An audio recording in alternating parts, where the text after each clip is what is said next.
Hi అండి. అందరూ ఎలా ఉన్నారు? ఈరోజు నేను వంకాయ, ఆలు మసాలా కర్రీని చేస్తున్నానండి. దానికోసం ముందుగా స్టవ్ వెలిగించి ప్యాన్ పెట్టుకొని, సన్నగా తరిగి పెట్టుకున్న ఉల్లిపాయలను వేసుకొని, బాగా బ్రౌన్ అయ్యాక అందులో అల్లం వెల్లుల్లి పేస్ట్ వేసుకొని, పచ్చిదనం పోయాక మనం కట్ చేసి పెట్టుకున్న ఆలు, వంకాయ ముక్కలు మరియు తగినంత ఉప్పు, పసుపును కూడా వేసుకొని బాగా కలిపి మూత పెట్టుకొని ఉడికించుకోవాలండి. ఆ తర్వాత మసాలా కోసం ఒక ప్యాన్ పెట్టుకొని స్టవ్ వెలిగించుకొని, అందులో ఒక స్పూన్ దాకా ధనియాలు, 2 లవంగా, 2 దాల్చిన చెక్క, కొద్దిగా షాజీరా వేసుకొని దానితో పాటుగా పచ్చి కొబ్బరి ముక్కలను సన్నగా కోసుకొని వేసుకొని డ్రై రోస్ట్ చేసుకోవాలండి. దీనిని పొడి కొట్టుకొని పెట్టుకోవాలి. ఆ తర్వాత 4 టమాటోలను తీసుకొని మెత్తగా ప్యూరీగా చేసుకోవాలండి.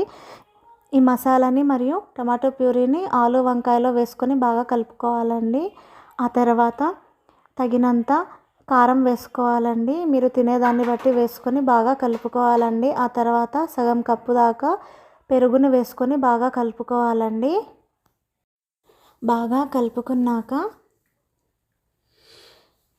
మీరు గ్రేవీ ఎంత పెట్టుకుంటారో దాన్ని బట్టి నీటిని పోసుకొని మూత పెట్టి ఒక 10 మినిట్స్ దాకా సిమ్లో ఉడికించుకోవాలండి. ఇలా లాస్ట్లో కొత్తిమీరని సన్నగా తరుక్కొని వేసుకోవాలండి.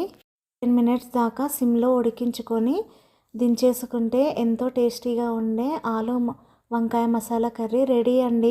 ఈ చపాతీలోకి, అన్నంలోకి చాలా బాగుంటుందండి. Thank you for watching. Thank you.